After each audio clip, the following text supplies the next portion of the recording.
2026 সালে বাংলাদেশে জনপ্রতি সর্বনিম্ন ও সর্বোচ্চ ফিতরা কত টাকা? পরিবারের ছোট শিশু ও নবজাতকের জন্য কি ফিতরা দিতে হবে? প্রশ্ন উত্তর হলো যে নবী করিম সাল্লাল্লাহু আলাইহি ওয়াসাল্লাম বলেছেন, যাকাতুল ফিতর তুহরাতান লিস-সাইমি আনিল লাগবি ওয়ার রাফাস ওয়া তু'মাতাল লিল মাসাকিন। অর্থাৎ ফিতরা হলো রোজাদারের রোজাকে রিফাইন করার জন্য। রোজাদার রোজা রেখে ভুল কিছু বলে ফেলে, অহেতুক কোনো কথা বলে ফেলে, কোনো কাজ করে থাকে যেটার ফলে রোজার গুণগত মান ক্ষুণ্ণ হয়। এ সকল ত্রুটি বিচ্যুতি থেকে রোজাকে পরিচ্ছন্ন এবং পবিত্র করবার জন্য ইসলাম ফিতরার বিধান দিয়েছে। এজন্য রমজান মাসের শেষে আমরা যে ফিতরা দিয়ে থাকি, সাদকা ফিতর দিয়ে থাকি, এটা মূলত আমাদের পুরো মাসের রোজাটাকে পরিচ্ছন্ন করার জন্য, এটাকে অন্য সব ভুল ত্রুটি থেকে পবিত্র করে আল্লাহর কাছে গ্রহণযোগ্যতার উপযুক্ত করা, এটাই হলো এই ফিতরার অন্যতম উদ্দেশ্য। ফিতরার আরেকটা উদ্দেশ্য নবী সাল্লাল্লাহু আলাইহি ওয়াসাল্লাম বলেছেন, সেটা হলো তু'মাতাল লিল মাসাকিন, মিসকিনদের খাদ্য দান কর্মসূচি। পৃথিবীর ইতিহাসে এটাই সম্ভবত সর্বপ্রথম ব্যাপক এবং সমাজের সর্বস্তরের মানুষের জন্য, সুস্থ মানুষের জন্য খাদ্যদান কর্মসূচি। আজকের পৃথিবীতে বহু খাদ্যদান কর্মসূচি, কর্ম বিনিময় খাদ্য,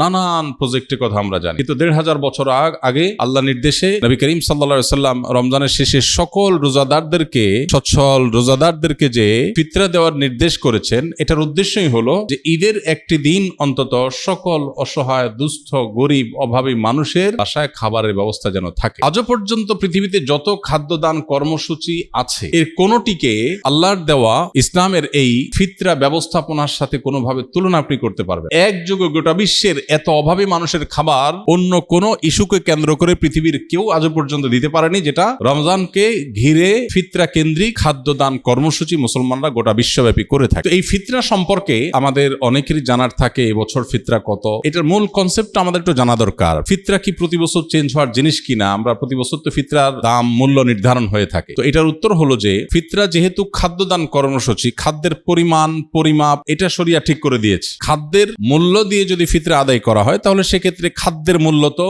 উঠানামা করে। সেই হিসেবে ফিতরা কত হয়, এক এক বছর এক একটা হতে পারে। নবী করিম সাল্লাল্লাহু আলাইহি ওয়াসাল্লামের হাদিসে গম, আটা, জব, খেজুর, কিশমিশ এই সমস্ত খাবার দিয়ে মূলত ফিতরা দেওয়া নির্দেশনা নবী সাল্লাল্লাহু আলাইহি ওয়াসাল্লাম দিয়েছেন। এখন এই খাবার কি পরিমাণ দিতে হবে, এখানে আগের যুগে যে খাবার মাপার যে বিভিন্ন পাত্র ছিল, ধামা জাতীয় বিভিন্ন সাইজের, সেই পাত্রের পরিমাপের মধ্যেও একই পাত্র এক এক এলাকায় এক এক রকম ছিল। এর উপর ভিত্তি করে সামান্য এদিক সেদিক একটু কম বেশি এর পরিমাপ এর ব্যাপারে ওলামাদের মত পার্থক্য আছে। তো আমরা যেহেতু ইস্যুতে সাধারণত যেটা সবাই করি, সতর্কতামূলক ভাবে একটু বাড়িয়ে আমরা দিয়ে দিই। তো এই হলো ফিতরা ব্যবস্থাপনার মূল চিত্র।